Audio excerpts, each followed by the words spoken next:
Good morning. Welcome to American Reversion. I'm Steve Smith. I have several things I want to cover today, but instead of doing one video, one kind of long video like I always do, I'm going to start cutting these up into kind of bite-sized pieces because I know that a lot of people, a lot of the subjects get lost when I put it in all of that all together. Besides that, I never know what to title it, right?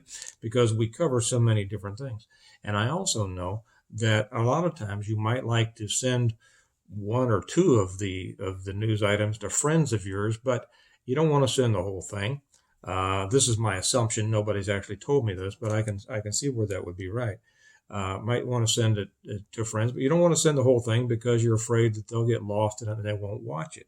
Whereas if you can send them just kind of a short squib, that might be helpful. So that's what I'm going to do today. I have several things to put up. By the way, welcome to everyone. Welcome to everyone who has been with us for a while, and for all the new subscribers, both on on YouTube and on Patreon. We love having you, and we encourage you to comment and write in and let us know what you think about these things. If you'd like to support us, the way to do it is to go over to Patreon and become a patron for $1 or whatever you would like per month, and that's a great way to do it. The story that I want to cover here, excuse me just a second, so that I won't go through the whole rest of this video with a coffee cup in my hand. Okay, the story we're going to cover here is from Red State. And the U.S. Army mandates training to help soldiers shake off their sex assigned at birth. Because that's vitally important to a fighting force, of course, is to make sure that everybody has the opportunity to shake off the sex they were born with. So it starts out here. I'm going to read this. I'll see whether I need to, when I need to make comments. So it starts off. Do you remember when your mother's doctor gave you an assignment? I'm referring, of course, to your sex. Remember when they put down on your birth certificate that either F or M? It was a bold move and burdensome. Most assignments don't last a lifetime. They're starting off funny before we get to the serious stuff. For those unfamiliar with the idea, join the U.S. Army to be brushed up.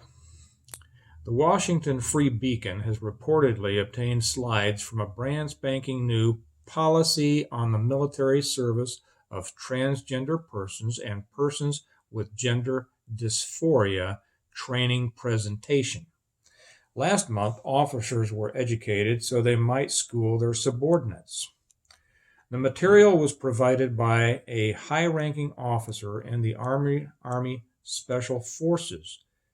That sounded a little strange to me. I don't know, any of you guys who are still in or maybe recently separated, let me know what you think about that last part. Per an official representative, the required training will inform, here's a quote, Army personnel on the recent changes to the DoD and Army transgender service policy. All Army personnel, from soldiers to commanders and supervisors, are required to participate in the training by September 30th, 2022, according to the spokesman. If you weren't aware, last June, the Army announced all soldiers may openly serve in accordance with their gender identity. I'm sure this won't cause any problems with, anything, right? I almost went into specifics, but you guys know. Army Directive 2021-22 changes the service's retention, separation, in-service transition, and medical care standards for transgender personnel and refines entry criteria for individuals with gender dysphoria following Department of Defense guidance, said Major General Douglas F. Stitt, Military Personnel Management Director. People are the strength of our Army, Stitt said Tuesday.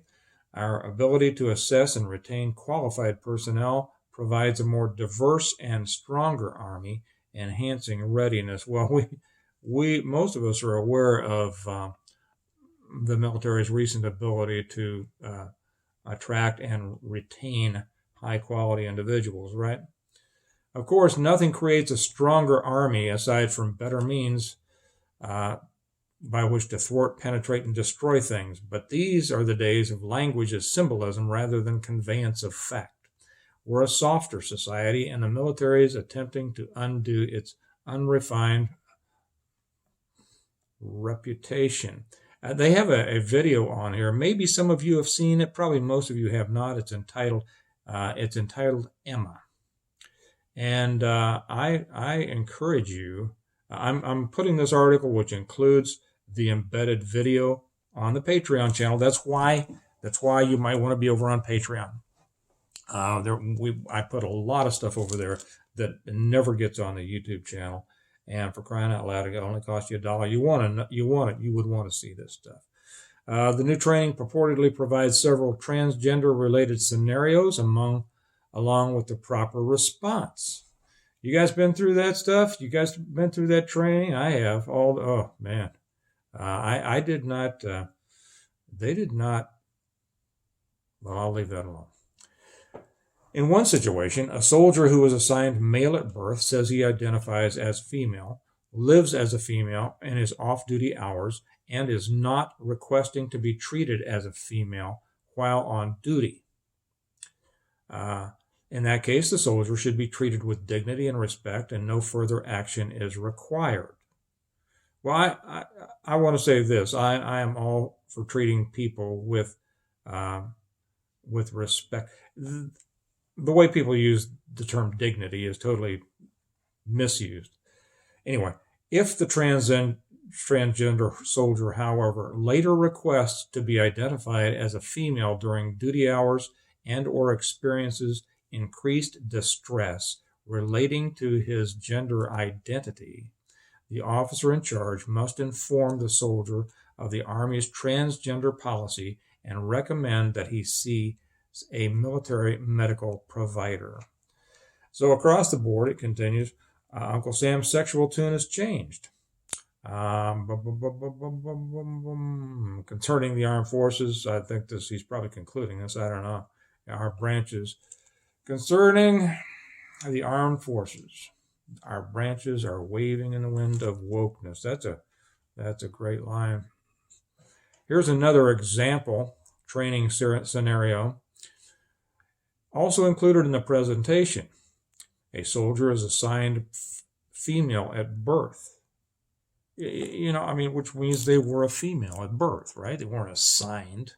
A doctor doesn't assign sex; he records it. So there's a bunch of BS about assigning sex. A soldier is assigned female at birth. She tells her first sergeant that she identifies as male and would like to be treated as a male. She has not yet seen a military medical provider. In this situation, Army leaders are ordered to, quote, inform the soldier that the Army recognizes the soldier's gender by the soldier's gender marking in DEERS, or the Defense Enrollment Eligibility Reporting System, a massive database that tracks military members. The soldier, according to the presentation, will be expected to meet the uniform, grooming, and physical readiness standards associated with their recognized gender. The soldier will then be sent to a military medical provider who can determine whether gender transition is medically necessary. I wonder if I'm going to read one more here. As for being assigned at birth, the particular wording serves as a substantial statement. Of course, a newborn's sex is observed. He's saying exactly what I said, okay? Of course, a newborn's sex is observed, not assigned. I said recorded, okay? You observe and then you record. But the new nomenclature creates cohesion with our increasingly accepted option of gender reassignment surgery. Okay. Okay, it goes on, but I'm going to put the whole article over there on Patreon. I'm sure this is going to strike terror into the hearts of anybody who might think about attacking us. And I would like, again, the purpose for this and the purpose for me putting up these shorter ones is so that you will have these things and be able to go over to Patreon and access these. You have the information just from me talking, and you can certainly, and I hope you will, share these videos with your friends. If you want further in depth, if you want to see things like that, the video that's embedded in this article, that's going to be over on Patreon, where you can access that and share that if you'd like as well. I would be really interested. I have my opinions. I'll tell you what I would be more interested in than telling you my opinion, which I think you all know. I'd be interested in knowing your opinion, especially those. And I say that, I started to say, especially those who are currently serving, or those who have been in the military. I don't mean that their opinion is worth more than the average person, because I'm not one of those people who thinks that you can't have an opinion if you haven't done something or been in something. Certainly, our opinions, if we haven't been in the military, our opinions they don't carry the same weight as those in there, but it doesn't mean you can't have an opinion. Just like people who have not been in law enforcement may not carry the same weight that mine does, but it doesn't mean that they can't have an opinion, right?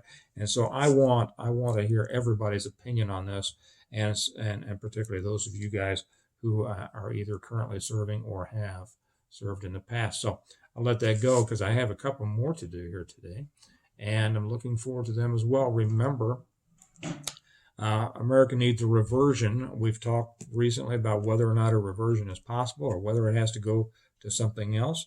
But whatever it goes, it needs you to be a part of it. It needs me to be a part of it. And it needs everyone that we can reach to be a part of it if we're going to have any chance of being successful. So I'll close it out there. You all have a great day, and I'll see you on the next one. Bye-bye.